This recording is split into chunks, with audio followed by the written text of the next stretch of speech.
That's why Jeffrey Clark is 1/5 of common defendants Donald Trump who wanted to carry his cases from state to federal court.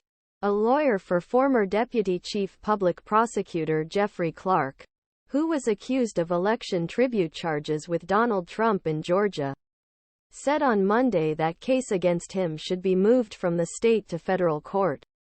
The case is important because it will help to define when the federal authorities have fulfilled their official duties.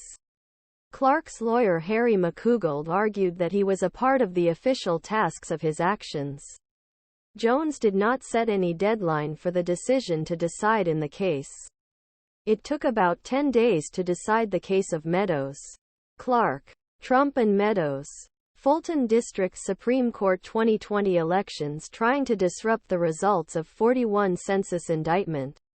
Was accused being accused. 19 The common defendant claimed that he was not guilty. Clark, who chaired the Environment and Natural Resources Department at the Ministry of Justice, was accused of preparing a letter that had never been sent, false statements about Georgia's election.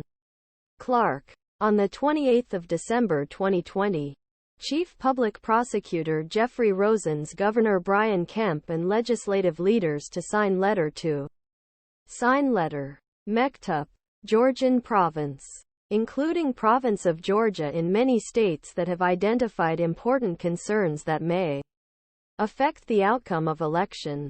He said, however, the department could not find a common in the elections. Rosen refused to sign the letter. The chief public prosecutor, Deputy Chief Prosecutor Richard Donoghue, said to him, "There was nothing less than the presidential elections as a result of the presidential elections." Trump briefly called Clark Chief Public Prosecutor, but he did not take action after threatening to resign the top departments and White House lawyers. Clark argued that the hearing was a part of his official duties at Trump's request. This is not a well-intentioned prosecution. MacDougald extends pages on 98 pages.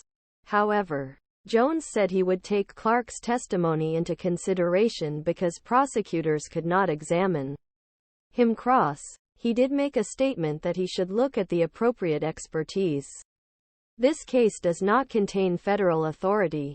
Wakeford said that the case was returned to the state court. There is no federal authority to protect here. Quote,